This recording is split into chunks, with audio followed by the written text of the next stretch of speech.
Lindsay, thank you. Milwaukee Mayor Cavalier Johnson is speaking live right now ahead of day 2 of the Republican National Convention. Let's take a listen to what he has to say. Things are going pretty well. And I say that because we've been able to maintain safety thanks to all of the partners who've stepped up to make sure that this is a safe convention. And Milwaukee is receiving very positive attention, not just across the United States, but literally around the world. And that's really exciting to me. I've talked to a number of people who have been here, who've walked around the city, gone out into some neighborhoods. Folks were particularly happy about walking along Lake Michigan, going to some of the parks, going up to Bradford Beach, and experiencing Milwaukee that way. I would imagine that County Executive Crowley is pretty proud about that. There were a couple of arrests. One occurred in the afternoon. An individual who was climbing a fence into a restricted area. By the way, this was his second arrest related to the RNC in 2 days for incidents around the convention. A second arrest was in the evening. An individual was blocking traffic and did not move when officers repeatedly asked her to do so. Traffic in the immediate downtown area, it has been slowed, particularly if you're trying to drive into the vehicle restricted area. As people become more accustomed to the restrictions, I suspect that traffic snarls are going to ease. The demonstrations that occurred yesterday, they proceeded without any major problems. The largest gathering on Monday went off very peacefully, and I'm happy to report that. That's the one that began over at Red Arrow Park, immediately to our north here. There was one arrest at the end of the gathering for disorderly conduct. Most importantly, no one was hurt, and there was no significant property damage that was reported as a result of these demonstrations. At the designated demonstration areas and parade route, overall, it was a calm day. It was a peaceful day. There were many registered groups and individuals that actually didn't even show up. It appears only one group actually completed the designated parade route that the city put together. That may have been because they instead chose to go to Red Arrow Park and join the larger group. We don't know that information. There's been a lot of discussion as of late about First Amendment rights as well as Second Amendment rights, and we honor those rights, and of course we'll protect those rights. I want to call attention now to another constitutional right. It's found in Article 2 of the U.S. Constitution, supported by the 12th Amendment, supported by the 24th Amendment, and supported by the 26th Amendment. And that's the right of Americans to vote, to let their voices be heard in our elections, and to vote.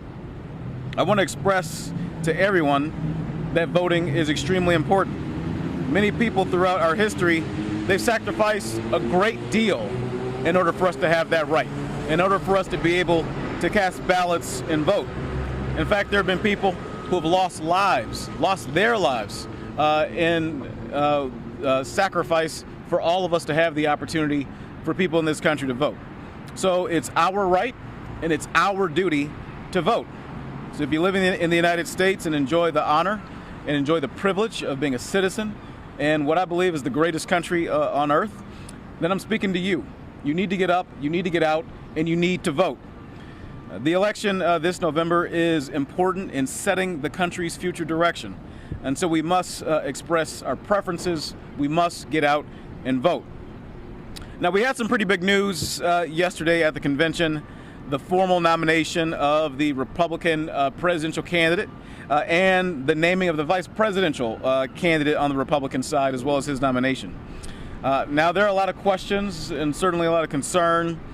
We now have a Republican candidate on the vice presidential side without any executive experience and a Republican presidential candidate whose executive experience we've already endured over the course of a term. President Joe Biden, Vice President Kamala Harris, they've got my support, and their time in office has been good for Wisconsin, and it's been good for us here in the city of Milwaukee. Their work has boosted our infrastructure, created jobs, stabilized the post-COVID-19 economy, and the Biden-Harris administration's record has been good for Wisconsin. So when you listen to the words from the podium at Fiserv Forum, the podium at the Republican National Convention, be objective. What's the spin? What's real? Be informed and be a thoughtful voter. And with that, I'll take a couple questions.